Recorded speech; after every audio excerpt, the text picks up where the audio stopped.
Okay, we'll move now, I think, to item 5, and I want to thank everybody for being here. We've got a lot of our PWC commissioners, and I see a county commissioner back in the back of the room. Thank you for being here. We also have representatives from DavenportLawrence, Andy Honeycutt, raise your hand, Jeff, and Alan are back here as well. As you recall, during the presentation of the report, I guess at the beginning of this month, Chairman Lacey requested the opportunity for the commissioners to be able to come and discuss some of the points, and we want to take that opportunity today, and we have those included on the agenda: the full Bragg agreement, fiber communication, fleet services, and purchasing. And also want to thank the city staff and PWC staff, because I understand there have been some great meetings that have gone on over the last couple of weeks, and we certainly appreciate that and the time everybody's spent working together as we work through this very complicated issue. One reminder, we have questions. We still have the opportunity for those. We wanted to wait and see if some of those got answered tonight. Some of them have already been answered, but you still have the opportunity if you have some questions, and Ted will post those questions and answers on the internet. So before we begin, Steve, if I could, Ted, just if you could kind of, anything you need to share with council on the status of the discussions y'all have had with PWC, and anything you want to say before we turn it over to the commissioners. Sure. Thank you, Mr. Mayor, council members, and commissioners. Just a very quick update. We did have a couple of meetings on 2 different subjects. One was if you may recall, a sort of legal meeting. We had that a couple weeks ago. I think we spent a couple hours talking about some charter understandings and statutes and that sort of thing. And then the Friday following, we had a discussion about the 4th Bragg water agreement. And what I guess I would say is, first, I'd characterize the meetings as productive, cordial. You know, the takeaway for me to share with y'all is that, you know, I guess I would say in the legal piece, I'll use the sort of paraphrased words of the attorney representing PWC. Good lawyers can disagree on matters, and you know, Karen was in there. We can know that from just looking at Supreme Court rulings. You know, they're rarely issuing unified rulings, but at the end of the day, what we do needs to be, you know, collectively understood and for the benefit of the city. And we need to try to work out our differences and be productive. So we sort of take that into the conversation. And then on the Fort Bragg agreement piece, I would just say for me, I have a much better understanding of how we got where we got. You know, that's fine. I can appreciate that, and you know, it's easy to Monday morning quarterback, or it's easier. I can understand some of how we got there. But at the end of the day, for all the issues, I do think it goes to the notion that we're on a productive path of trying to make sure that going forward the City Council exercises its appropriate oversight responsibility, and that we remain in a position of having opportunities for looking at realignment in ways that would provide cost savings. That still, you know, remains an opportunity for us, and you know, we're ultimately responsible to the taxpayers and ratepayers to deliver quality services at the best price we can achieve. So I'm hopeful that as we continue forward, our dialogue will result in progress in this matter, and that the council will do what it needs to do as the elected policy body of the community, and we'll ensure that PWC is equipped to do what it does very, very well, which is deliver utilities at a good price and high quality. So that's kind of how I would leave it for the council, Mayor. Mr. Lacey or Mr. Blanchard going to do it? How are you going to do it? Mr. Bragg, going to do it, but before he starts, I do want to thank the Mayor and the council for affording us this opportunity to come and present another, should I say, some information that will be able to shed some more light on the 3 items that we are 3 or 4 items we voted this afternoon. And I want to thank all of you very, very much for taking time to putting us on the agenda. And I think Steve will go over the items that we have so agreed to discuss. Thank you so very much. Yes, sir. Thank you. Steve? Thank you, Mr. Mayor and members of the council. I would want to caveat, the presentation. You have a document in here with a lot of backup information and reading material, so we're not going to try to regurgitate all that information tonight. Try to hit a few highlights for you and give you the opportunity later on, if you get a chance to go through that and have questions. Again, you can funnel them through us or through the city manager's office. Again, the comments we have here is in no way trying to be of conflict in any fashion. We just want to make sure that we both understand and clarify our positions and what we need or feel like we need to do to meet the laws, regulations, stuff that we all have to comply with. A lot of the comments are going to be about the DavenportLawrence report. We agree with a number of things that's in that report. However, we do believe that there are a few things that they did not have enough information to make some of the decisions and recommendations that they did in the report. So we're going to highlight a few of those items. Again, not to be controversial, but just to provide additional information so that we can make the best decision for the ratepayers and taxpayers here in the city of Fayetteville. And that's the whole goal here. Again, it's not to be controversial in any way, shape, or form. The first thing I would like to kind of highlight is some of the history as far as the charter is concerned. And as you know, the charter goes back to 1905. And I wasn't here then, but I've been here a lot of years, and I've been through a lot of this information since then. One of the concerns that we have is the statement that they made that they've identified charter violations, and from our perspective, there have not been any charter violations by the city or by PWC during this process. So from a historical standpoint, we've had a lot of different people review this. The last time it was reviewed was in 2006. The Meeker report, which was done by an attorney who was selected by the city and PWC jointly to take a look at these issues, was reviewed.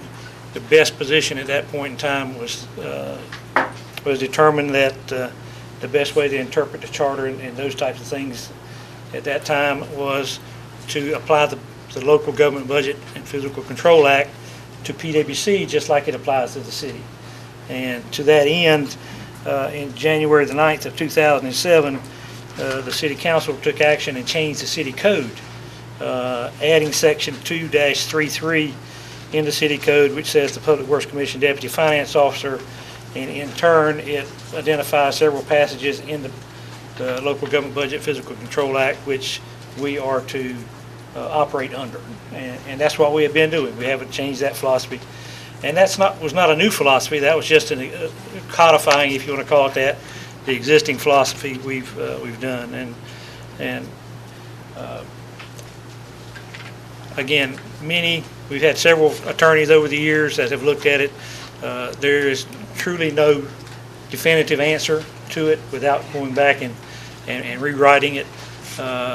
Our auditors, our external auditors, which are hired by the city and PWC to analyze both sets of books, have never identified any kind of financial violations associated with the charters.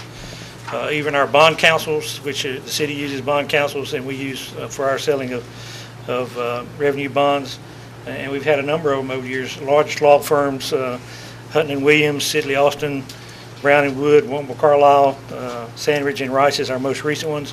None of those have ever identified any kind of charter issues or things that need to be adjusted or addressed by the city or PWC during any of those time periods. So I guess from my perspective, for the record, I'd like for us to take the position that we have not violated the charter, and the city has not violated the charter in any way over the years. There are questions about how the charter can be applied, and they can be modified and changed if so desired. But until that is done, we are following the rules and regulations, guidelines, and everything that's set up by the city to meet the intent of the charter as best we know it at this point in time. Yes. Are we going to, well, I guess we can kind of ask as we go. Okay. My question is this, because I'm trying to see exactly where we're headed from here, even though I know we're just getting started. But if the responses are going to be counter on issues as you go forward with what was stated by the, what was it, Davenport? The Davenport group gives us one, and like others, because like I said, we've had this done before, versus what we're hearing from our team at PWC. How do you foresee us as we go through what you're saying, getting through this? Well, I think the DavenportLawrence reports based on the information that they had, and unfortunately, they don't have the history associated with what the city's been doing, or didn't have that history, and they were limited with their funding and how much time they had to research all that and go through that to come up with a different resolution. All we're trying to do is say there's more to the story than that, and I think if you analyze the whole picture, you'll see that we're not violating the charter, but there are opportunities if the city so desires to make some changes and adjustments in the future to benefit, again, the citizens of Fayetteville and our ratepayers and taxpayers. So we're not saying that they were wrong. We just believe that they didn't quite have all the information that they should have had to make those comments is all. Okay, proceed. Again, in order to understand the perspective in the book,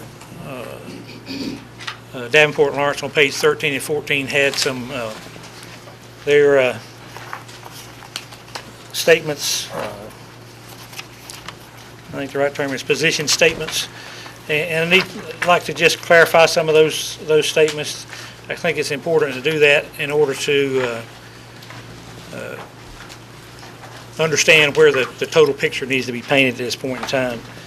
Of course, when you go through and look at them, in our book, I put in a couple of copies of those sheets in there and numbered them so you could follow along with numbers if you like. But the first two statements, we don't have any problem with those. I mean, PWC is a very good run organization, as well as the city is very good physically, operating in a physically responsible manner. So we don't have any issues with those. But as you move into statement number 3, where it talks about problems with the autonomy or operational independence of PWC and what's typical of a municipal utility, we don't think they took a look at the broad picture as far as how that's constructed. PWC and Greenville Utilities are the only two cities that are structured the way that Fayetteville is structured as far as utilities are concerned, and that was set forth by the General Assembly in 1905. So they are different, and true, they're not typical as a lot of municipal utilities in the state, but majority of the municipal utilities don't handle electric services. And when you look at electric services, it puts a lot more burden on what must be done. And in Fayetteville in particular, since we are the largest municipal electric system in North Carolina, we're also the 36th largest municipal electric system in the country. So there are certain things that we have to deal with that others don't necessarily have to deal with. And when you look across the country at how the utilities that have more than 50,000 customers are governed, only 32% of those are governed actually by city councils, and the other 68% are governed by independent boards. And those independent boards are either elected or appointed boards. So we're not unlike the majority of the utilities across the country when you look at electric utilities.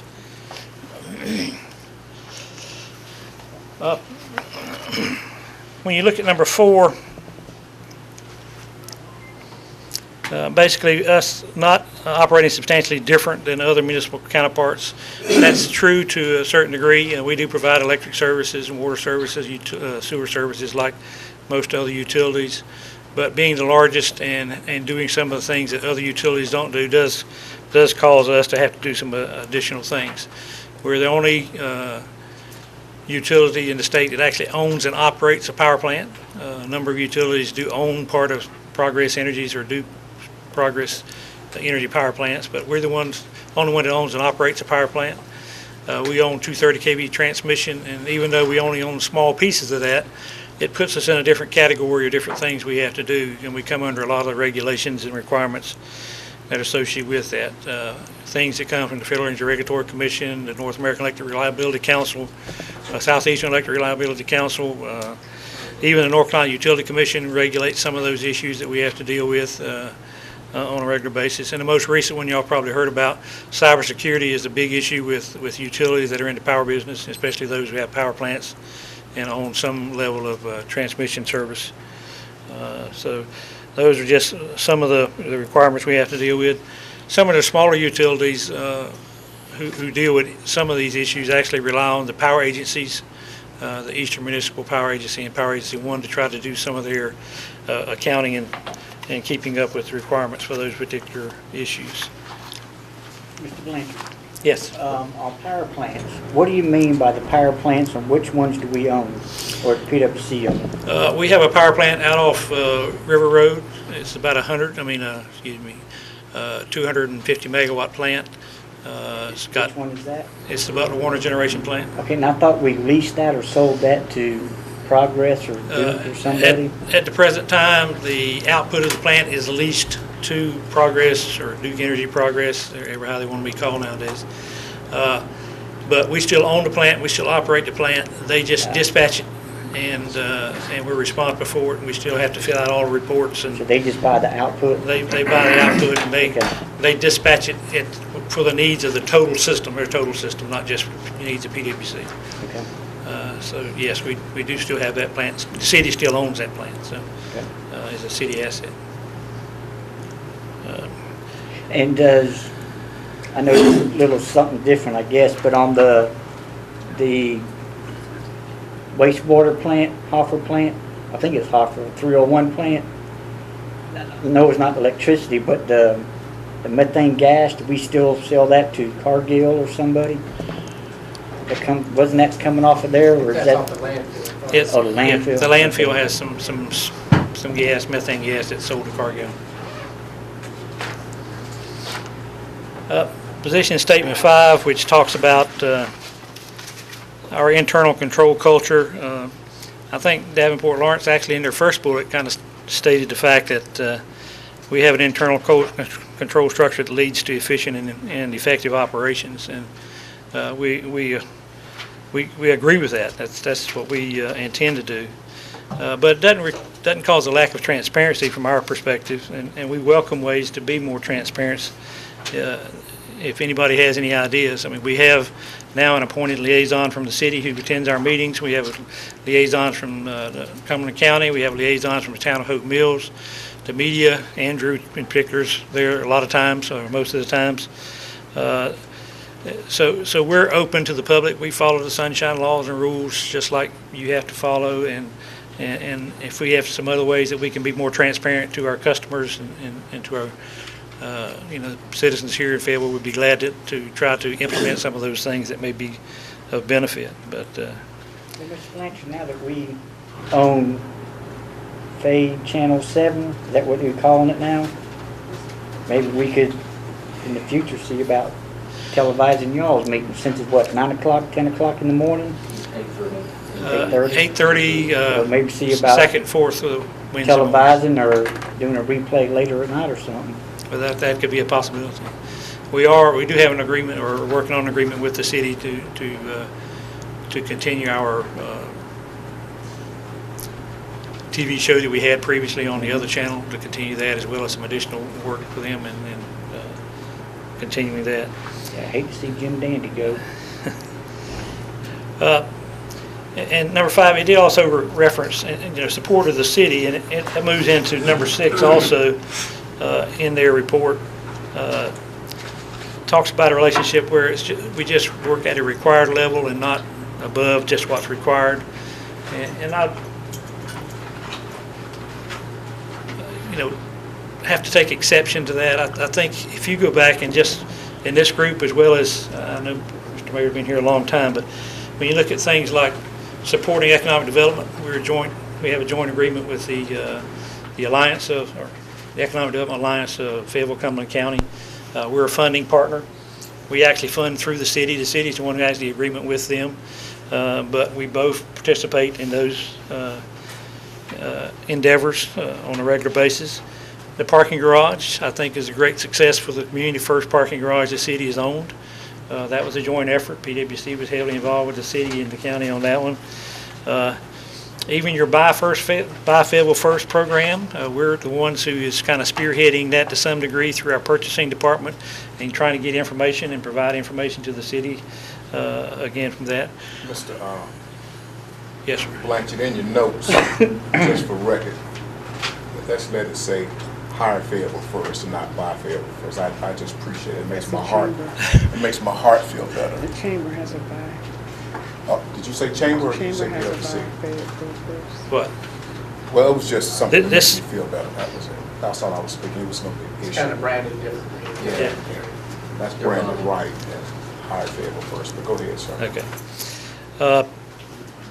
Our street lighting program, we're working closely with the city on street lighting and coming up with our energy efficient programs. We got 9 pilot programs, 9 pilot projects out there, finishing up on number 8 and get ready to start number 9. All that's being coordinated with the city, and we're looking at changing and putting energy efficient lights in across the city.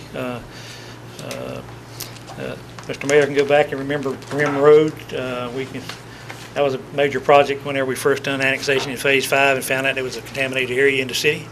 And we all had to work together. We got grants and did a lot of hard work to try to get where we could bring good potable drinking water to those folks in the Rim Road area. And we've worked with TexFi. We had a discussion this morning at our staff meeting, joint staff meeting, about TexFi, and the city now has acquired a TexFi site, and it's a contaminated site next to our water plant. So, And Wilkes Road contamination. Wilkes Road contamination, and Which is not even in the city. which is not even in the Which is not city. even in the city. Oh, I Right. know. That's why it's so good.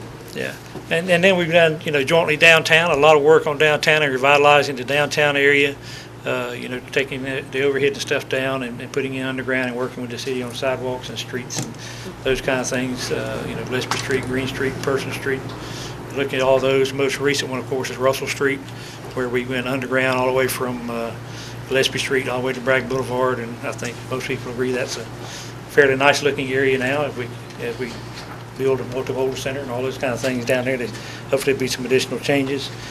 And of course, the history of the Airborne Special Operations Museum, PWC was involved with the city on that. And we've been involved with the North Carolina Veterans Park here.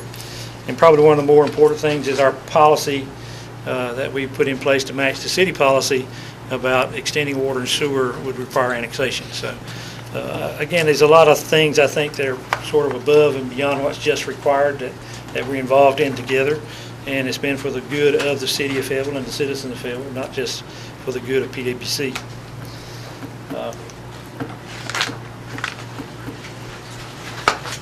They had a comment on their position statement number 7. It talks about the leadership and management.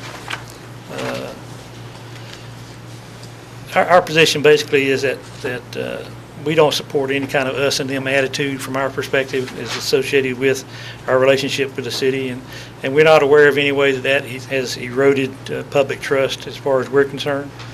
There's always disagreements or comments and things that have to be worked out. We do that at the staff level. We talked about several different projects this morning and come to an amiable solution, I think, on those between the PWC staff and the city staff, and it's to benefit both parties. From that perspective. Number 6, the one I just went through before, that listed all those joint projects and stuff together, I think is still a good example of how we can work together and how we continue to work together. I mean, even our, issuing bonds and our external financing, we have to work together on that. PWC is not independent in those kind of things. We rely on the city for those things to work on. We send out joint RFPs for auditors because we're required to be audited, you're required to be audited, and we use the same auditor. So, we jointly work on those kind of things. Bond counsels and underwriters for selling bonds, and we even jointly go to the rating agencies up in New York to support each other whenever we're looking to try to keep our bond rating or to increase our bond rating. So I think, the us and them mentality is something that's out there. Unfortunately, sometimes the media kind of plays against that. Whenever Andrew asks different questions, you can get some little different controversy in there. But I don't think the intent, especially from PWC's perspective, there is no intent to have an us and them. We're all us. We're all us.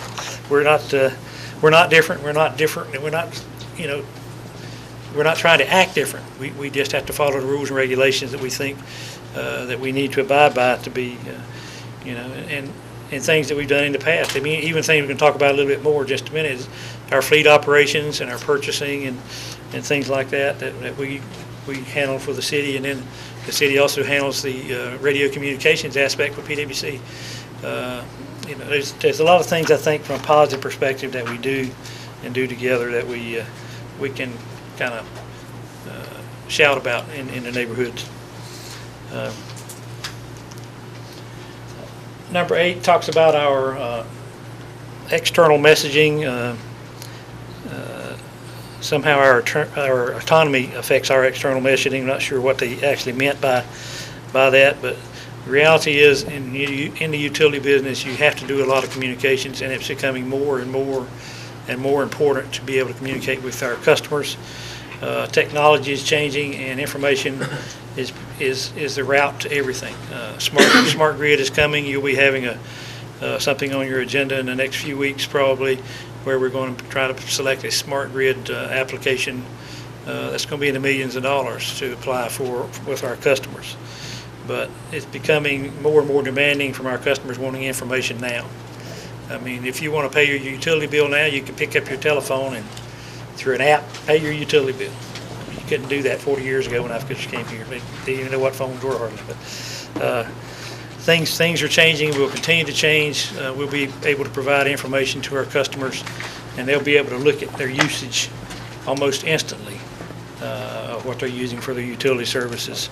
So we think we're trying to do a good job on external communications and look to that to continue to grow and to expand over time. And of course, the biggest part of that is whenever you have an emergency, and what do you do in case of emergency?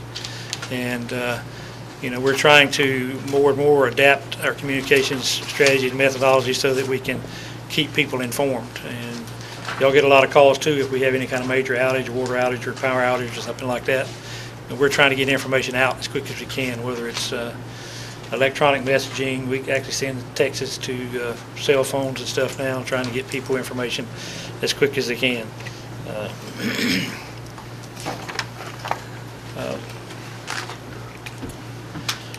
Cost accounting, there was a comment here on cost accounting. Again, it's not a bad comment per se, but it's, from our perspective, it's not atypical for utilities.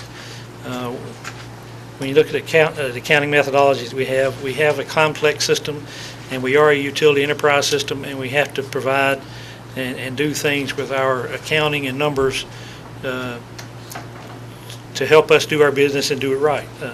We have federal reporting requirements that require us to break our accounts down in different pieces, and we have to account for that.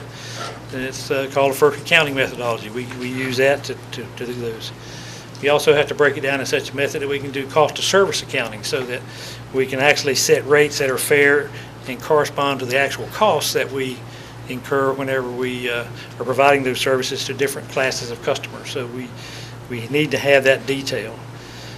We've also, it's allowed us to try to identify our all-in cost for every function that we do at PWC, so that we can determine if we are doing that function and doing it efficiently. And what that's allowed us to do over the years is actually outsource some things that we cannot do efficiently or as cost effectively as using a private company to do that. Examples being janitorial services and cleaning, office cleaning. We just cannot compete using our own internal forces with the private sector on that, so we've outsourced that. Landscaping and lawn care, we don't do that anymore. Even power line tree trimming, we outsource that, even though that's trimming around energized power lines. We've had to outsource that because the cost of internally doing that just was too expensive compared to using a contractor to do that work for us. And it's even got to the level where we don't even print and mail our own bills anymore. We use a contractor to do that, and use a contractor to process all our credit card payments, transactions, so payments. So we continue to analyze how we do business, the cost effectiveness of that, and our accounting system allows us to really know what the total true cost of that is, and that's helped us. And that helps us also to meet the requirements that are required by the Local Government Commission whenever you read some of the regulations on that. And I provided 2 pagers in the very back of the handouts you've got. It highlights a few things from the Local Government Commission. And basically, when you look at the Local Budget and Physical Control Act, in one section, it's highlighted in there. It says that the Local Government Commission basically has the authority as if by law in setting different policy procedures and so forth. And then we've cited a few policies that we feel like we have to adhere to in following that procedure. So I just provided that information for you so you can see what we feel like we're under constraints to work within, but we're willing to work within those constraints and meet the needs of whatever the city really needs at this point in time. Statement 10, we don't have any problem with. It's a strong statement about the city, and I think PWC both is strong financial entities. Number 11, our logo. We solicit your input on our logo. You can see on our slides we've got PWC, Fayetteville's hometown utility. We sort of converted our system over to try to use that as much as we can, but we haven't done any kind of wholesale change out, so we still have a lot of what I would call historic PWC logos that's been out there for years and years and years and years because we've been around so long. And PWC's logo has not changed per se to any great degree, at least since I've been there for 40 years. And you know, we're looking at trying to figure out ways that we can change it, modify it, and make it better. This is just one example of what we've tried to do. On all our letterhead and a lot of our locations, you will see PWC, but you see this tagline, Fayetteville's hometown utility. If you have other suggestions or options that we should take a look at, we'd be glad to take a look at any of those and see if we can come up with something that would be more meaningful to the citizens here in Fayetteville to recognize the utility services that are provided by the city. Mr. Langston, Yes. we went from 9 to 11. Yep. Yeah, are we missing a 10 in our book? It didn't show up there. In the details, there's a 10. It's not, from our perspective, there's no issue because basically 10 just says that the city maintains a strong cash reserve condition and considers financially strong with the AA ratings. We agree with that. I mean, there's no use to comment on it. So it's in there. But again, I'm just trying to clarify certain things in here that I guess could be seen as issues to some degree, but really they're not issues as far as we're concerned. We're just trying to clarify some of the points associated with that. Okay. It's just the same. Okay, I see the number different. Yeah. See, this is number 13. Number 12 is a comment about the city and doesn't pertain to PWC necessarily, so we didn't comment on that one. 13 sort of gets to where the meat of our discussion was planned to be tonight. And it talks about our agreements, and I guess the concern that we have is that it says through inequitable terms and conditions. And from our perspective, we have never entered into an agreement with the city that hasn't been agreed to by both parties, that both parties have identified the benefits of signing those agreements, and they have turned out to be beneficial. And with that, I'm going to let Dwight Miller is my CFO. He is also the contract manager for the Fort Bragg contract. When it was signed way back when, they wanted just to have one contact.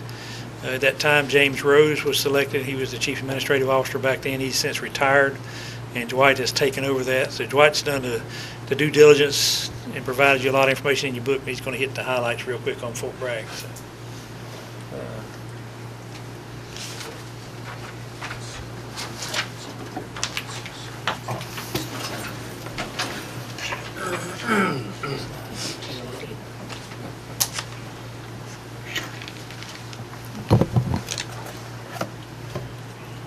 Mayor and council, good evening. And thank you for having us here to discuss these various points.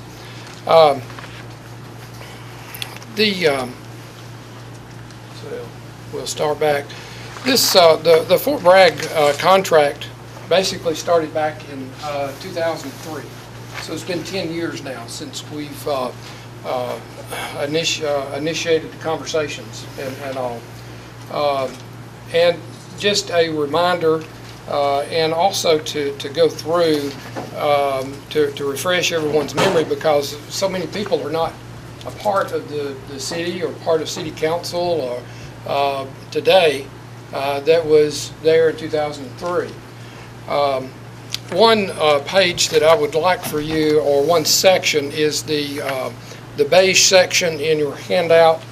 It's entitled Fort Bragg Sequence of Events. I'd like for you to, and I will refer to this section mainly during my conversation with you, just to see the number of people that were a part of this Fort Bragg agreement and the negotiations. You see a list there of folks from Fort Bragg. We had 2 garrison commanders that I saw during this period of time that were in some of the meetings or emails. Down below is the city of Fayetteville. You had 2 mayors during this period of time. 2, actually now 3 city managers plus an interim city manager that was involved in this. The city attorney was out on leave during part of this time. Jep Rose with Porter and Sproul was the interim city attorney during a part of this time, but he also was the outside attorney that continued with us throughout this this process. We had our bond counsel, bond tax counsel was involved, and the list keeps on going. Public Works Commission, you can see the folks there that was involved in the process, and then Harnett County. You may not know, Harnett County is a partner. We have an interlocal agreement with Harnett County to supply the water that is required to Fort Bragg. So these folks, there was quite an extensive list of people that participated in this process over the years. Even though we got started in 2003, the contract was actually signed in September of 2006. The participants were involved in negotiating, executing, and implementing the contract. In discussions and negotiations of the agreement, both PWC and the city was present at the majority of those meetings. Legal counsel was present. The city manager or his representative and appropriate city staff was on location during these negotiations. The result basically is we have a regional partnership between 2 local government units and Fort Bragg that has a capacity of supplying up to 16 million gallons of water per day to the military installation.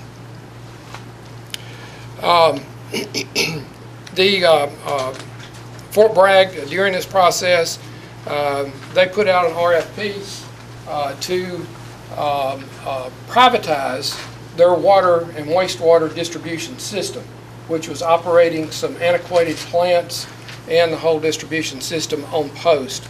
We approached them with this idea of partnering with Harnett County so they would have a dual feed of water coming in to the base, and we asked them about a sole source bid, and they were willing to pull us out, or pull the water piece of it out.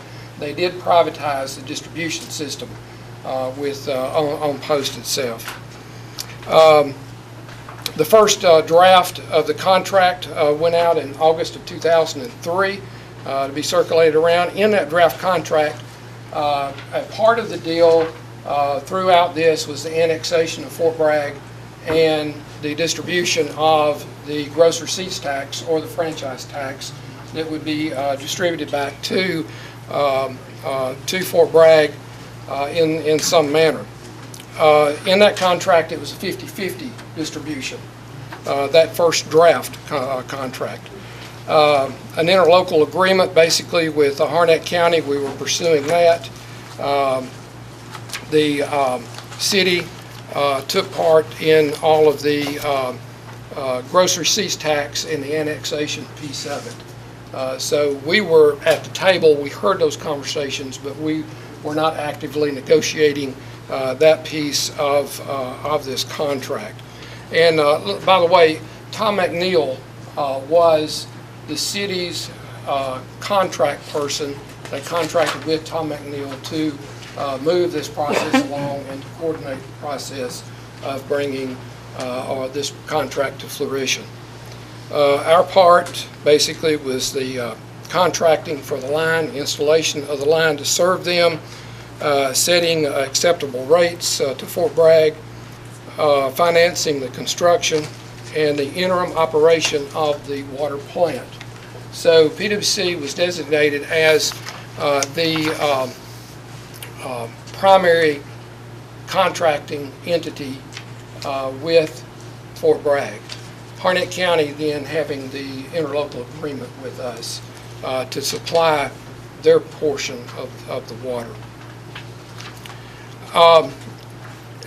In May of 2005, there was another draft contract that was circulated, and that was, it had a 75% distribution back to Fort Bragg, with 25% remaining with the city. In January 2006, we had discussions in regards to the interest rate that PWC would bill to Fort Bragg on its part that it financed, which did carry through. It was negotiated. It was a fair and reasonable to Fort Bragg because Fort Bragg, went along with that and approved it. If you'll turn to page 6 of that section and look at item number 16, you can see some notes from a 2-day meeting that we had with Fort Bragg. This was May 8th and 9th of 2006. This 2-day meeting was held. The Department of the Army, DESC, was there. Fort Bragg representatives were there.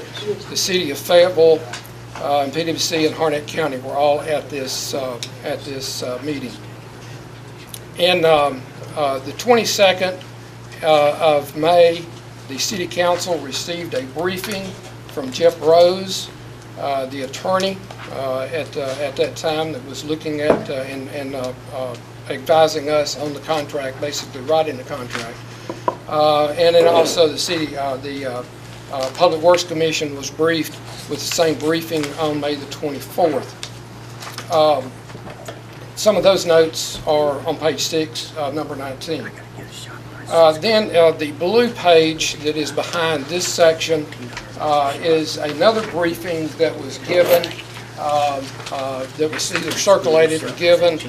It was sometime before the contract was signed at this, I did not have a date on that to share. The terms and conditions were agreed to and a vote of the City Council. There was a unanimous vote by City Council on September the 25th, 2006. On page 8, item number 22, you'll see sections or excerpts from the contract itself. Section 1 states that the City of Fayetteville is acting by and through its Public Works Commission. Section 6.1, in the event Fort Bragg is annexed, and see there was still some question in 2006 whether this annexation was going to take place, then the section 6.2 would be effective. The 6.2 basically talks about the gross receipts tax and how that would be rebated back to Fort Bragg. Section 7, I'll read that. The City of Fayetteville joins in the execution of this contract for the purpose of evidencing the authority of PWC to negotiate for it and to ratify this agreement.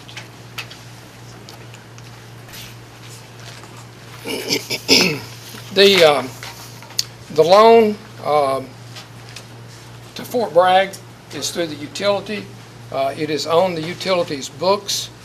PWC bills Fort Bragg 100% of the cost, including interest, for the part that was financed. The city remits 75% of the Fort Bragg gross receipts tax to PWC. PWC credits the Fort Bragg bill monthly per the amortization schedule, and Fort Bragg requests the commodity part of the bill be credited due to their budgeting process. So this is basically how this piece of it works. The obligation is Fort Bragg to PWC. The obligation of the city from the gross receipts tax is to remit 75%. The gross receipts tax the city is receiving is greater than what we originally estimated. We estimated $500,000 would be rebated back to, in all of our computations centered around that.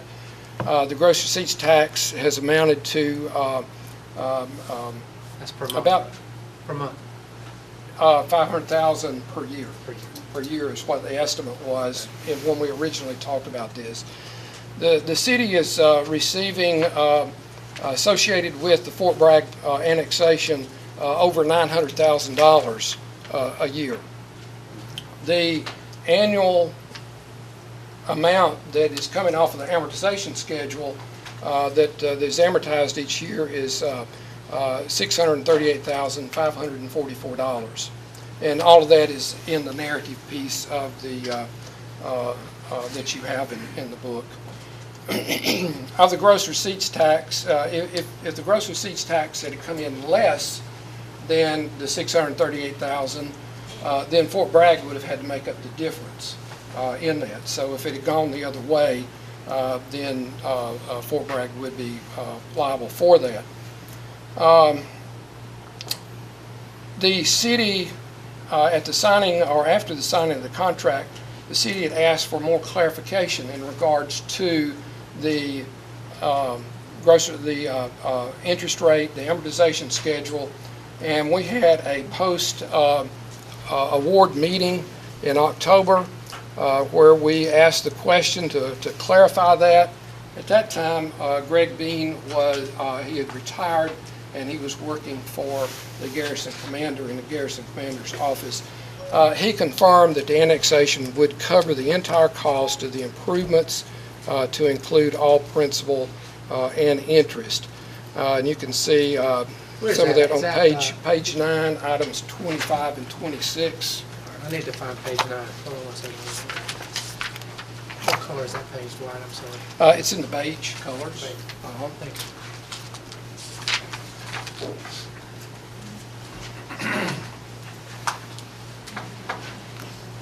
Page 26 is an email from Tom McNeil in regards to that.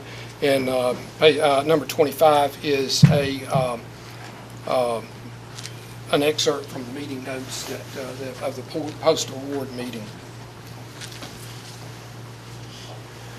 Okay, in June 2008, the city and Spring Lake signed an agreement to share the additional revenues generated from the annexation of Fort Bragg into the respective cities.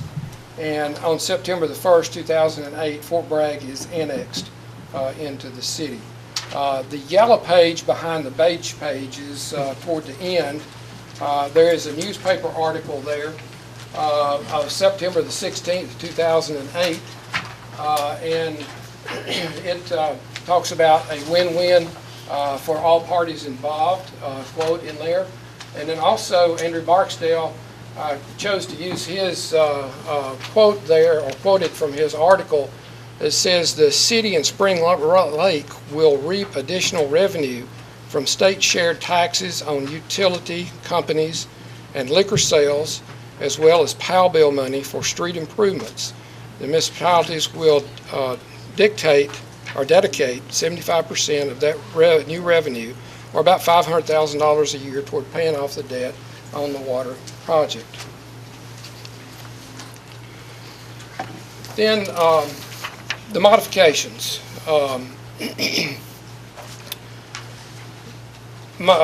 Modification on December 9, 2008, there was a modification number 12. This modification was made to incorporate the firm fixed price into the contract.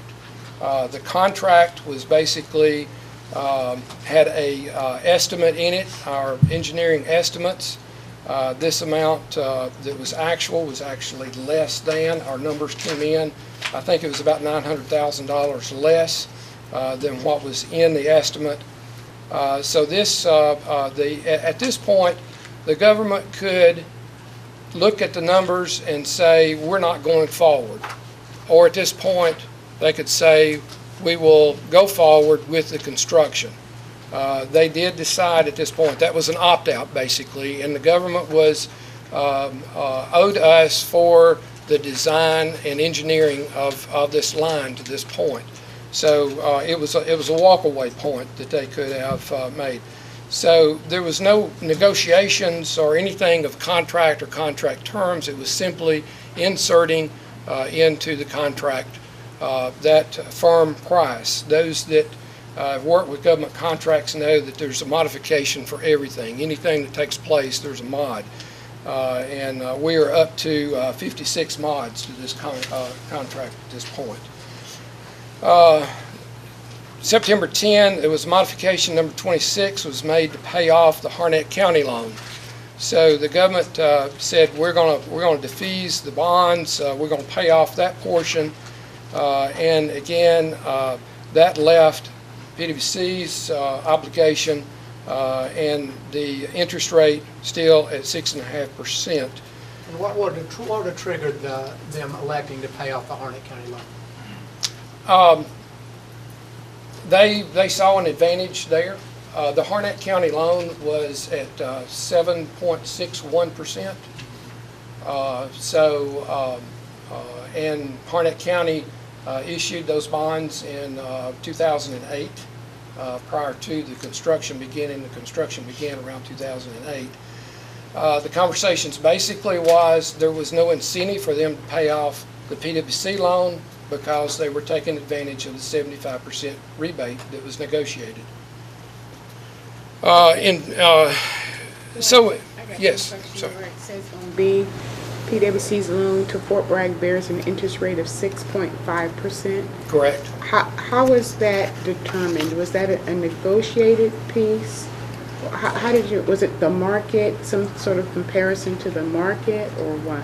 We ran a amortization schedule based on the market at the time. This was in January of 2006 when we gave them an interest rate which Fort Bragg accepted that interest rate and which flowed on into the contract then in September of 2008. So this interest rate was given 2 years before it was actually put in the contract, or the contract was signed. So the process, and I don't want to get off track here, so was that the similar process when we decided 8% for, Phase 5 annexation? Did PWC have the opportunity to apply a similar process? Because we're at 8% for that, for Fort Bragg, 8% for citizens and 6.5% for Bragg. Is that the similar process, or two different things? That was part of the agreement, the annexation agreement, setting the assessment at $5,000 and the interest rate at 8%. That was part of the annexation agreement that the City Council approved. And who, you all gave us that 8%? Or I was on council, I can't remember. Did we somehow negotiate that 8% with you, or is that what PWC came to us and said it's going to be 8%? I don't remember. We used that in all of our modeling that we did to come up with the annexation agreement to and how we would fund the construction. And that was part of that modeling where $90 million would be paid by the city, and the city's piece was capped. PWC's is estimated at, depending, at 90,000. It was estimated, used the same, but PWC has the risk of interest rates going up. They have the risk of construction prices going up. So it's basically where PWC is bearing the risk, that unknown, because this construction runs on out to what, 2024?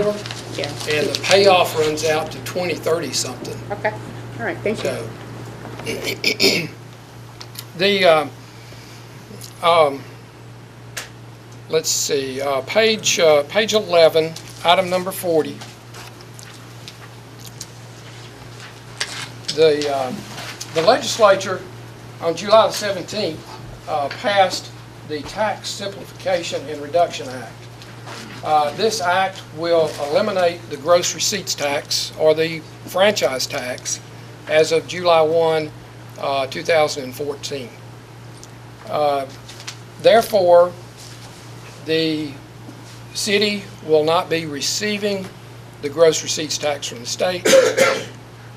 Fort Bragg will not be paying the gross receipts tax to Duke Energy Progress, so that money will not flow back around. If you'll refer back to section 6.2 of the contract, it says if and when the city receives this gross receipts tax, so the city will not be receiving this gross receipts tax any longer. Therefore, the city will not be obligated to pay the amount that is in the contract because it goes away. Fort Bragg doesn't have to pay the tax, so they can take that money that they were paying for taxes, pay off the loan or the loan amortization. And the city, with this legislation, they are increasing the sales tax on electricity and natural gas from 3% to 7%. So there's this 4% increase in the tax. That tax then will be distributed, and I do not know how. That will be up to city staff to make that determination back into the city's funding, or the city's funding source. I know the intent was to make all the cities whole with these changes, but that's yet to remain to be seen. Again, Fort Bragg is obligated to pay PWC for this loan, and the conversations that I've had when I made Fort Bragg aware of this new legislation and what was happening, they seemed a little bit interested in going ahead and paying the loan off. So that may be in the works in the future. So Let me. is basic. Okay. I'm going to speak to this because this is very complicated. I think the more people learn, but I'm going to ask you some questions in very kind of layman terms because I'm still confused about where all the money is. First off, I don't think anybody feels like anybody's done anything wrong. It's complicated. A lot of people have their hands in the pot at different times. People are making the best decisions they can. But I'm struck with this at the end. There was an initial plan and a projection that we would be paying $500,000 a year that would come from 75% of these taxes. That $500,000 would be applied to put the line into Fort Bragg. And I was in the tail end of it, and kind of the deal was the city got the annexation, the city was going to put the line in. Basically, that was kind of the gist of it. We were going to pay for that. We were going to use these taxes, which were new to the city, 75% of them, to pay for that. And our best projections at that time was that's $500,000 a year. Is that right? That's Write that number up there just so I won't lose sight of it. There's a pen right there. Just write $500,000 on that board because I want to trace down the rest of it. Y'all can answer this really quickly and we can make quick hay for this. We thought, and the amortization schedule is for $500,000 a year. That's the number you just gave me, and Lisa's going to look. I think that's right. We now really, because we've gotten more money in than that, and you just said, in fact, we've gotten $900,000 a year. That was the previous year. Well, I mean, it's been running about that, but now I don't. Would you agree it's more than 500? Oh yes. Well, yes, just pick a number. Give me a number more than 500. 750. Put whatever you want to there. Because my question is, where is that money? Because I understand that we bought a house. Let's say we made a contract. We did, We said we're going to make payments of $500,000 a year, and we're making $900,000 a year payments. And what I want to know is, where is the difference? If we're being held to the original amortization at $500,000 a year at 6.5% interest, and we're making payments of $900,000 a year, where is that money being held? The amortization is actually 600 and, We're being, okay, well, and these are the it's numbers you called 600, out. it's 600,000 plus a year is what the amortization actually And is. the payments are $900,000, that's The what you said. payments this past year was in the neighborhood of So 900,000. whatever that There, difference there is. where there is it? It's sitting in an account at PWC, Okay. waiting to be applied to the amortization schedule. All right, let me just ask this, because this is kind of where my heart is with this. Is every dollar that the city of Fayetteville has paid towards that construction line been credited to that payment? What do we owe? Do we owe what it costs after this final number, that cost of putting that line in? Are we being given credit for every dollar that we have paid? I just need to know if that's yes or no. You have been credited, or Fort Bragg has been credited to the amortization schedule, which I'm is not really worried about $607,000 Fort a Bragg, year. I'm kind of worried about the city of Fayetteville. Okay, the excess that has been, and I think that's where you're going, is the Yeah, I wanna know difference where it is. basically. It's being held by PWC. Okay. So, But if we- I believe when you look at, and Lisa and I have had this conversation, because I offered to give it back to the city, if y'all want to hold the money, then that's possible, but she's saying, I don't think the way the contract is written, Okay. that So the city money is can out hold there the money. somewhere, y'all are holding the money? Yeah, I And mean, then- it's not, And then you're charging Fort Bragg through that negotiation that I think you said y'all did with them, 6.5% interest. You didn't float bonds for this, but there was I saw in some of the other information, there was a cost of money at that time significantly less than 6.5%. Who's making that spread margin of 6.5 over your actual cost of money, which I heard identified either 2 or 4%, but certainly less than 6.5? Who's making that profit? well, there's not really profit in Well, there. if you're charging someone 6.5% and you can borrow money for 2%, there's some Well, margin there somewhere. When you look at the utility rate making, just picture a pie, and we've got revenues coming back in that is the size of the pie, and then we slice the pie basically in, in how we make our rates. Right. So really, the But if you lend it citizens to or the somebody and they're paying you customers. 6.5% and you can borrow it for 2%, I mean, that's just common sense that somebody's, and if it is PWC making, just say it. I mean, I'm not trying to stick you on Well, anything. We're trying to understand where the we're money not is. making the money. It is all going into our rate making, and if there is excess there, then the ratepayers are getting the advantage of lesser rates, because Fort Bragg is paying 6.5% when today's market is 4% for bonds. So is that the same thing that, I want to keep going back to Western Fayetteville, but if market rates now are 3%, and our citizens are paying 8%, is that spread going back into the ratepayer as well? That spread is dedicated It to goes back the into- annexation Phase 5 area. It circles back into, It's going into the total construction piece and the debt service and all. We've got Phase 5 separated in its own fund, and that construction, the assessments are coming back into it, the city's payments are coming into it, PWC's payments are going into it, and the interest rates that is being earned is going in to that fund to fund the annexation Phase 5. You said the ratepayers would benefit, but have you gone down in rates, or how do they benefit? I'm hearing you say, Because that was my question. I won't call it profit, let's say the difference in the 6.5% and the borrowing rate of 4%. revenues. That money goes into payment. What way do I? Well, it reduces the overall cost that we incur because, we're a nonprofit, Right. and we, We should be ashamed of making money. I'm not knocking anybody for making money if that holds your rates down because you're able to make money on it. well, yeah, I mean, it does. We know it's not Any little bit helps in I just keeping wanted to the make sure rates we- lower. But if we're making some money there, and it lowers the cost of the installation, for example, in Phase 5, why have we not renegotiated the agreement between the city and PWC to lower that cost and/or the cost to the individual citizen? That's the question I'm being asked. And Or the interest we rate. do not know in 2020 what the construction prices are going to be. Are you talking about for the Phase 5 intersection? Which is not coming Well, up yet for a little bit. Where we finally that's why left the that fund deal is was here. if we change that 8%, the city is responsible for any. Right.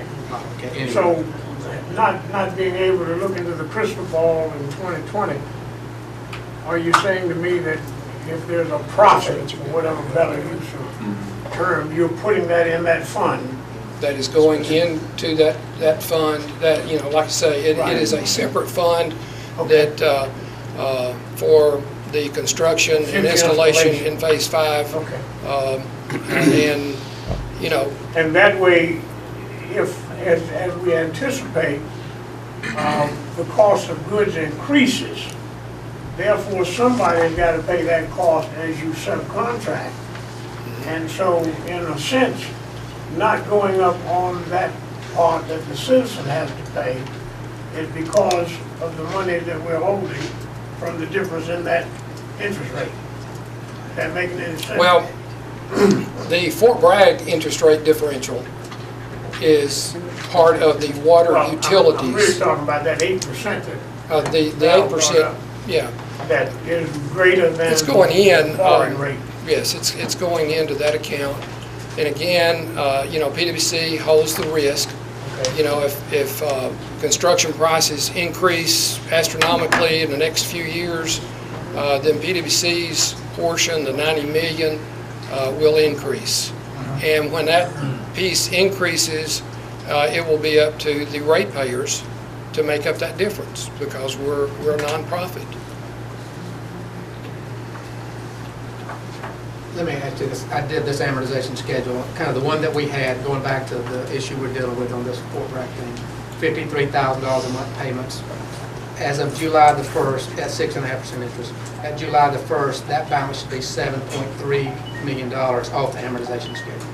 If I go back and look at the payments that we made, I did this amortization, and we got full credit for every payment we made, then the balance we should owe is $5.3 million. So my question is, where is that $2 million? I think you said PWC has that.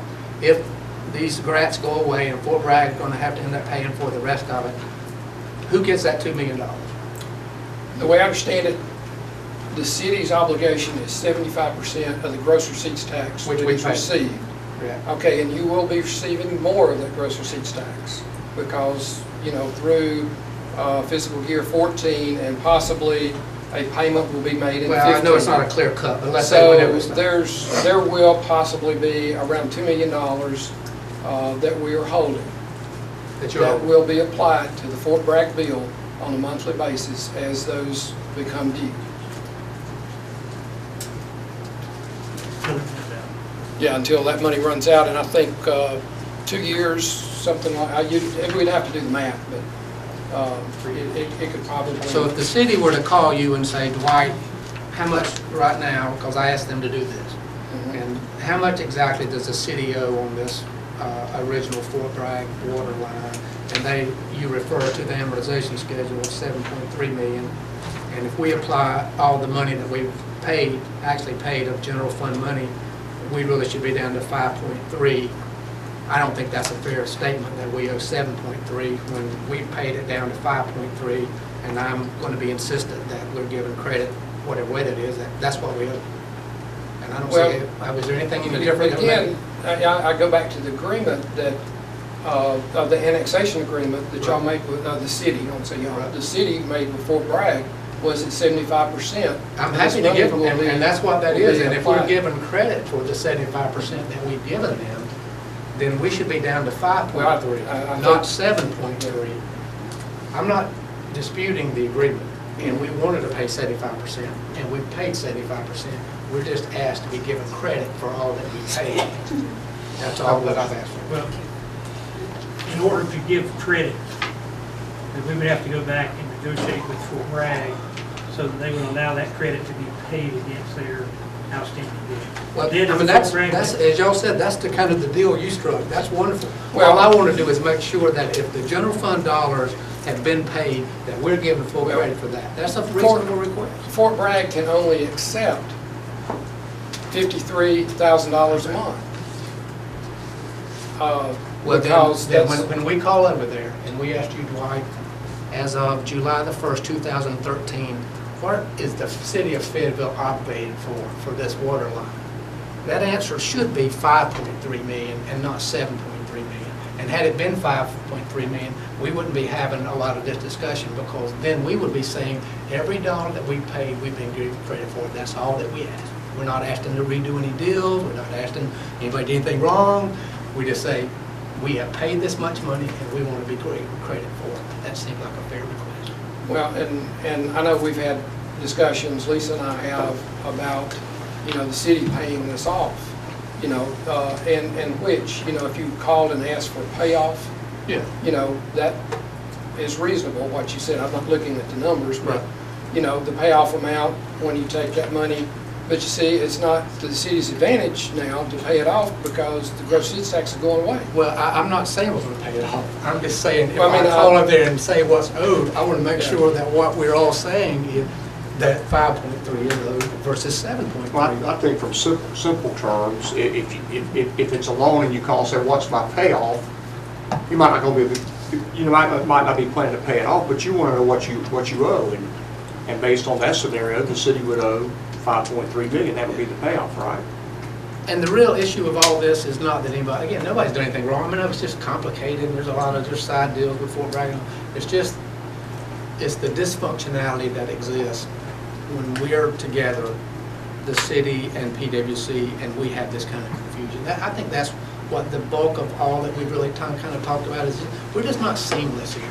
It's not saying anybody did anything wrong. Nobody's got the money. I mean, if y'all are making money on the margin, wonderful, that's great for you, that's a good decision for y'all to make. It's just that we're just not together on this. There's confusion about this, and it is substantial when you get to areas like this. This is $2 million that I'm still a little bit unclear on whether we certainly haven't been verbally given credit for it, but I'm glad to know it's still there, and we can apply it against the payment. But it's just, I think it's just the overall relationship. The money is being held in escrow, and that's essentially to pay that loan off. Right. Once there's enough money in escrow to pay off the balance, then you don't have to pay it. True statement. Well, and- I would be well, of the as it opinion, is- if we called over there right now, then our balance should be 5.3 million. What y'all are doing about escrow and what you're doing with Fort Bragg, I really don't care. But I do care about that we're giving full credit for the general fund payments that have been made. That's all I'm asking. Now, how y'all And, do it? and as the gross receipts tax comes in, which is more than Yes, it has. the amortization. Substantially more. But as of July the 1st, there will not be any more gross receipts tax coming in or payments over to PUC. I understand. We will hold that money, and it will be applied to the amortization as it becomes due. Okay. And, again, we offered to give it back, let y'all hold the money, but, there's some question as whether we can do it because it says the city will pay over I'll be happy if you 75%. just tell me that we owe 5.3 million and we've been getting credit for every dollar that we paid. That's all. I'm just a simple little accountant. That's all I'm asking for, is that every dollar that we got paid, can we be given credit for it? That's all I'm asking. I'm not asking for anything more than that. I don't want to change any deals. Happy to pay 75%. Just credit me for what we paid. So are they gonna come back and tell us that? Is that what you're asking there? I think we're smarter about, all of us collectively are smart. It's very complicated, obviously. And there's $2 million out there, and I think that We will, as long as our city PFC auditors tell us, because we have it booked as a loan before Bragg, we don't have any kind of outstanding, as long as they can tell us how we can word that or. well, I mean, then when we call, then you can say, yeah, the loan is 3, and I'm holding $2 million of your other money over here due, which I'm also making interest off of and making that a city general fund dollars, $2 million sitting over there in an escrow account. Who's making interest on that? Money that we pay. Well, it's, I mean, we know who's doing it, just say it. I mean, that's okay. that money is earning less than 10 basis points. Well, you need to go find some more people to lend it to for 6.5 then, because that thing won't be working pretty much. Well, that's, we can only invest for so much. I'll refer to page 10 and 11 of the handout of the pages.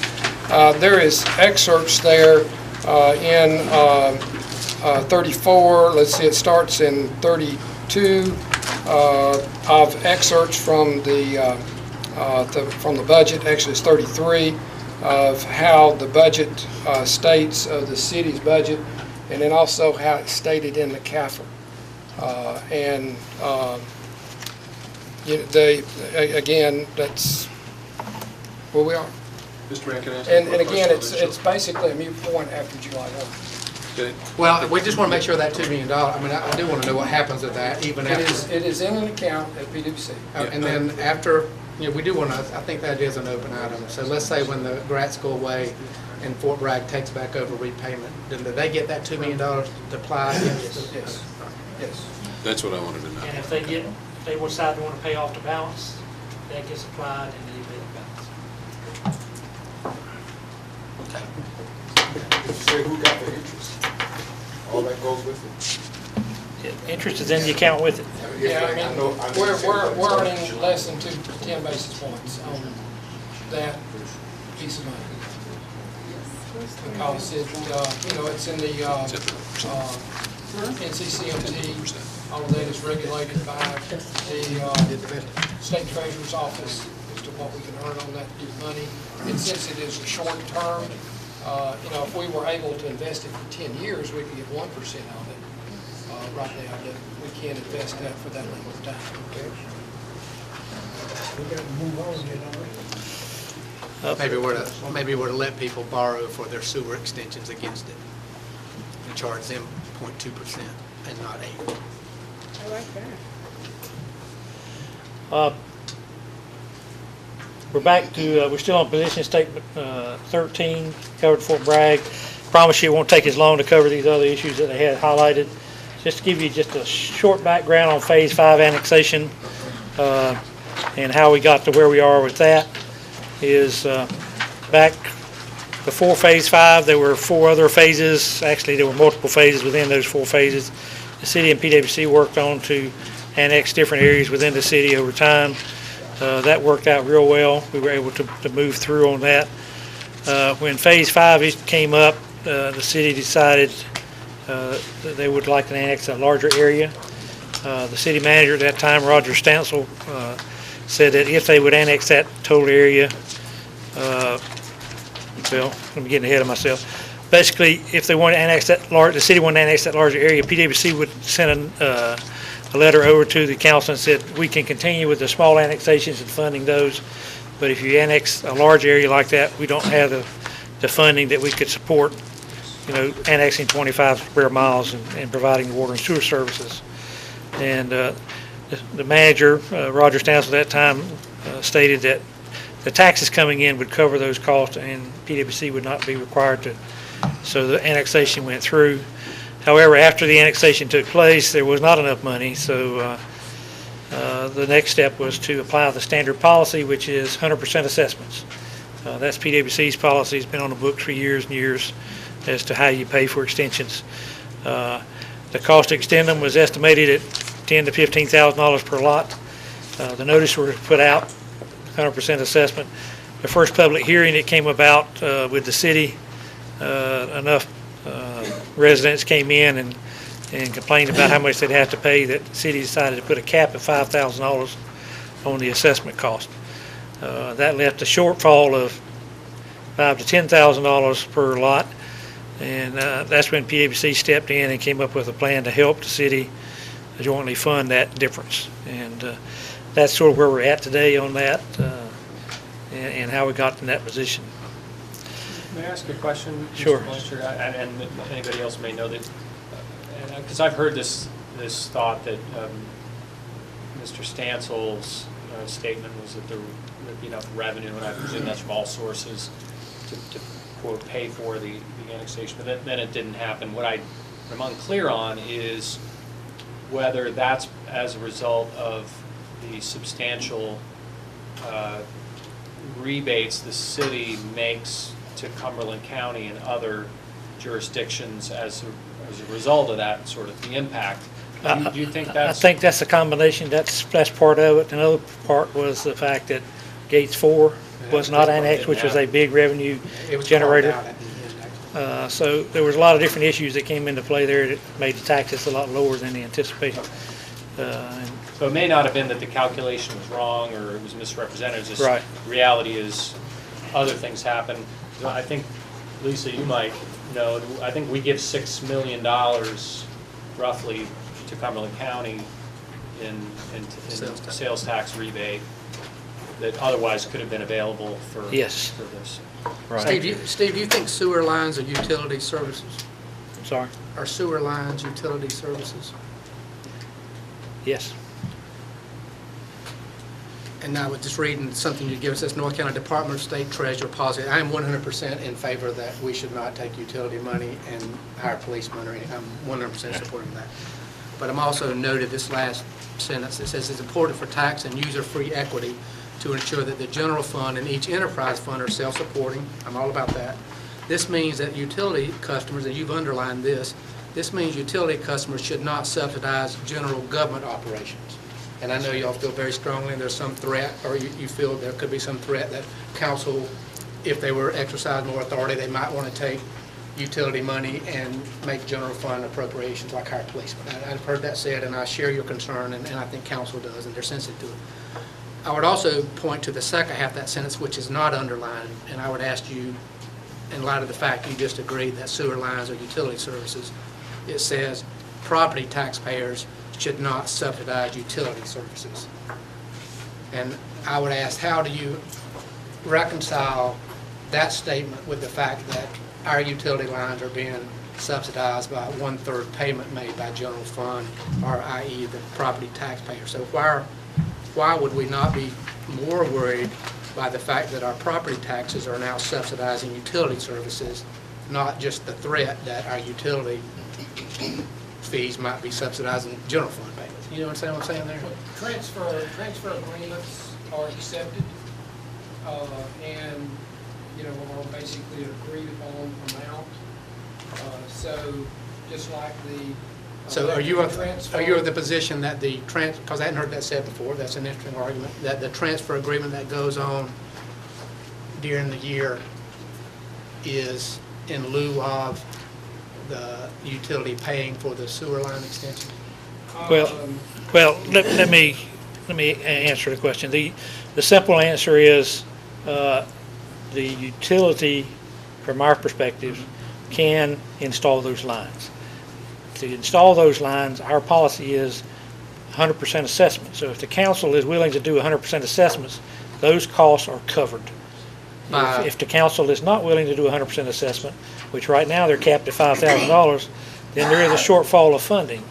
And it's a matter of, we have no control over that, so the council has control over that, and it's a decision that the council can make or change as far as whether you do 100% assessments or whether you subsidize it with tax money. In this case, we've jointly agreed that we'll subsidize it with taxpayer and ratepayer money to do that. So that's sort of where we're at this point in time. Do you think property taxpayers are subsidizing utility services?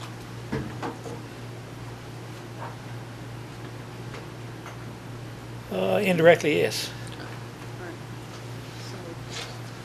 I'm glad of the mayor asking those questions.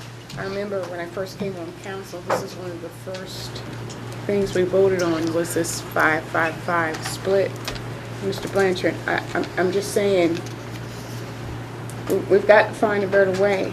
I'm not saying who carries the burden of it, but it's a matter of fairness to taxpayers in Western Fayetteville. Whether it's the 8% thing that we're dealing with, or whether that taxpayers are funding utility services, I am just hopeful that at some point we can find another model as we move forward in building our relationships, that we can find another model that's fairer. Again, the city has control on setting caps on assessments. Yes. We can't do assessments. That's a city authorized function, not a PWC authorized function. So, I'll make one. but we'll be glad to, if we got some ideas of how we can do that, we're open to discuss any of those issues to make sure that we can be fair with. I just wanted to make one other observation based on sort of what Council Member Applewhite said. Is that, there have been some newspaper stories where citizens have commented or complained about the speed of installation, that kind of stuff. I mean, it's been in the paper recently.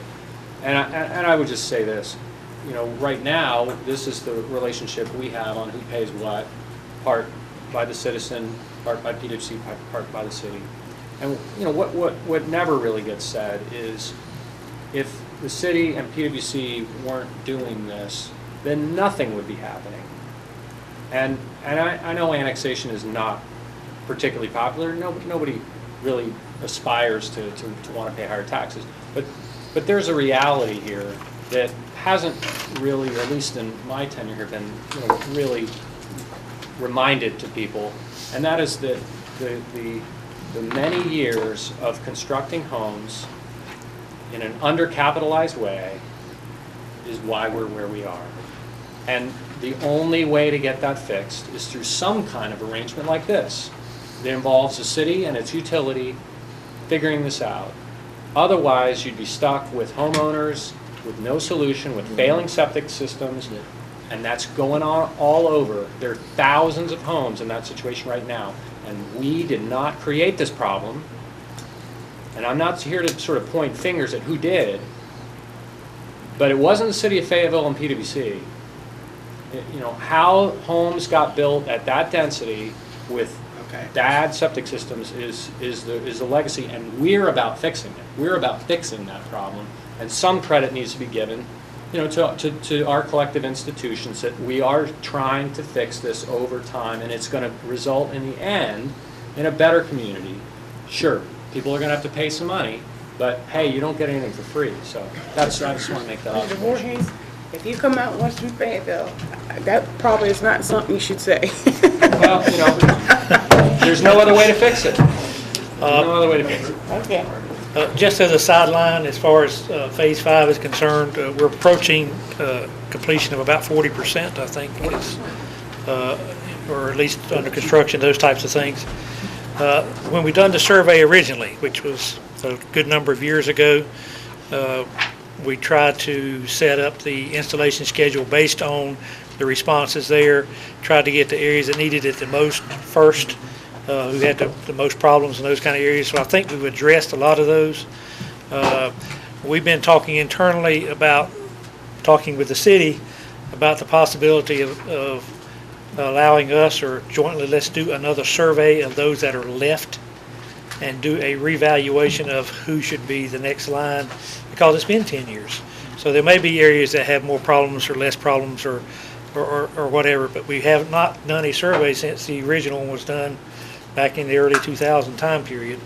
And that may reorient the installation schedule in such a way that some of the ones who need it most and may be complaining now can get it first, and those like Councilmember Fowler, who doesn't want it ever, can still stay it to the end. He's never going to get it back the way he lives. So, I'm 10 years away. He lives in roughly, for the homes, for running the trunks, and the assessment to citizens, the city's portion, PWC, what was the total amount that we, PWC, the city and everybody, spent on sewer and water lines for 2012? You got a ballpark figure on that, Dwight? Roughly? I think our contribution this year is $3.2 million, and Lisa, what is? We're 3.8. 3.8 this year. That's the contribution, that's not the cost. Yeah, I'd like to know, if you get a chance, what the total cost was for the 500 homes that we did in 2012, total cost. Running the sewer lines, water lines, The whole works. It's north of The 6 city's million. portion, Just north of 6 million. how Yeah. much? North of 6 million. $6 to $7 million a year, probably. Okay. That's The- good enough, you don't have to look it up. Okay. The Phase 5 annexation total cost, including financing, as I recall, was somewhere around $210 million. The assessments would return 30 million or so, and the other 180 million was split between PWC and the city at 90 million each. Is what Phase 5 is the numbers we were looking at. Prior to that, we've been doing every year, spending just a few $1 million each year associated with annexation work. And that was the estimate 6 or 8 years ago. Yes, Yeah, I know, of course. but if anybody has any Coming under, ideas, actually. I think our costs have actually been lower than the model. It may have, but we have to anticipate the future in terms of costs going up. And I think that's the safe right. approach that we have to take. But we're open to discussions on how we can mitigate any of the costs for the city and for PWC, for the ratepayers, taxpayers, whatever we can do to make this work as best we can. We're open to discussions on those issues. Real quick on the fiber, our fiber system we initially installed basically to support our electric utility system, especially looking into the future with smart grid applications and distribution automation, which is coming up. But we also used it to displace connections we had through the telephone system, copper, as well as fiber connections, where we have our distribution substations and stuff, where we're paying substantial fees. And we had an opportunity with the state to put in some fiber to tie a lot of our equipment stuff together. As part of that, at that time we were having discussions with the city and the county about the GIS systems and the fact that we needed to be connected ourselves. So we made a determination that we'd go ahead and put in an intergovernmental loop, which basically goes from PWC to the courthouse to the city and back, so that we could transfer information quickly, because the systems are not available through the private sector at that time. All that has worked well. It worked so well that we've actually extended and made use of the fiber ourselves, as well as the city has made use of it, and the county has made substantial use of it. The fiber for the intergovernmental portion is a specific allocated amount that we can do legally from our view, where we can't sell it retail lit. We can do it, but since it has expanded so much now, where we're tying fire stations and recreation centers and everything in the world together now with fiber on our system, we've determined that because we didn't have a good cost basis for setting those rates initially, that we're going to go ahead and segregate all our fiber costs out into a separate financial pool so that we can tell what those costs should be and allocate them accordingly based on what the cost of that is. And our finance department's been saddled with doing that, breaking out a historical cost and charges and revenues that's come in for that, so that we can update that. I do take note that DavenportLawrence, when they talked about it in their report, did say that, even though our rates are a preset number, they are still lower than what you can get it on the open market for if you want to try to buy fiber services from somebody else. So, but we're going to find out what that actual cost is, and the typical way we apply things is we charge everybody basically the same. In other words, the city will be allocated a rate for what they use, and it'll be allocated the same way PWC is allocated for what they use. So it's not a money-making effort there. It's just allocating costs based on usage. The fleet and purchasing, I'm going to try to go ahead and combine those together just a little bit. We've been working on those for a number of years now. The issues I think is coming up is basically overhead costs and those types of things that goes into that in both cases. We have suggested that the management staffs of both sides get together and let's define what allocation methodology that we will use from our perspective and from the city's perspective, as long as they're the same application. In other words, if we're doing work for you, we'll use this model. If you're doing work for us, we'll use the same model so that we're using basically the same application no matter who's doing what for each other. We think that will be acceptable under the local government commission rules and regulations as far as it's hard to count dollar for dollar, but if you come up with reasonable expectations and we're applying them fairly both ways, then hopefully that will be sufficient to meet their needs in that category. There was one issue that in the fleet area that DavenportLawrence highlighted, which is our medical cost associated with the employees there. Basically, the medical benefits the PWC has for its employees versus what the city has is pretty similar. The difference in the cost associated with that is the fact that the city as well as PWC are self-insured independently of each other. So the city has costs that they have to cover, and basically you recover a certain cost from your employees.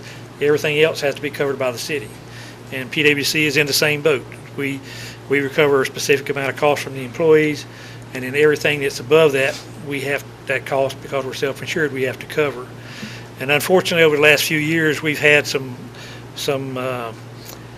high medical expenses due to some catastrophic illnesses with some of our PWC folks and family members, and that has inadvertently caused the PWC portion of that to be much higher than it has been in the past. But that does not mean that there's any differential in the benefits to the employees themselves. It just means that our cost, because we're self-insured, is much higher. And if it had been combined, the city would have been helping pay part of that, but since we're not combined, we're paying that whole cost. And the city, as I recall, some years back, actually had a couple of years where they had some high costs associated with some of their Steve, medical. do you apply that to everybody or by department? Or is that spread over your whole employee base? It's spread proportionally to the electric fund and the water fund, as I understand it, and then it's done just on a per individual basis.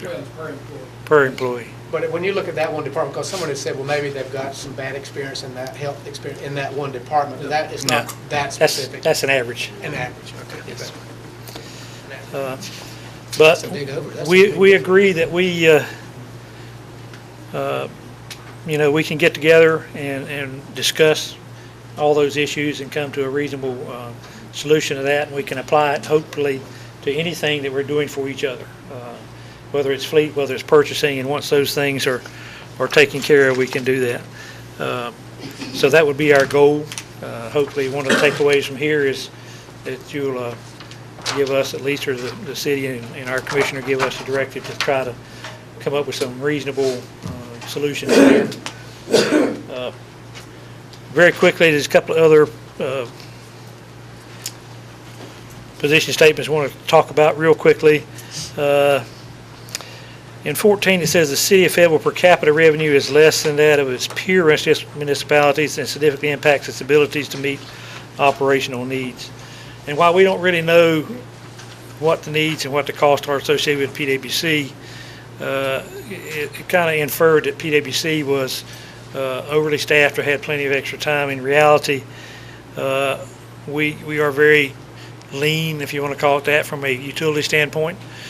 What I've shown you here is what our average cost when you look at municipalities, electric municipalities, what the cost is associated with that. We just don't have a lot of extra room as far as employees are concerned to do a lot of extra work. You can see our O&M cost $284 per retail customer compared to what the median in the southeast region and utilities that have over 50,000 or 50 to 100,000 customers, as well as the administrative and general cost, $83 compared to the others. So it's not that we have an excessive number of folks who have a lot of extra time that could do a lot of extra things. But even if we did, according to the local government commission rules and regulations, if they were doing non-utility work, then the city would be responsible for paying for that cost. But if we need to and decide that there is some economies of combining some areas, we would have to have some additional staff to do those functions, I believe, in order to meet the needs of both the city and PWC.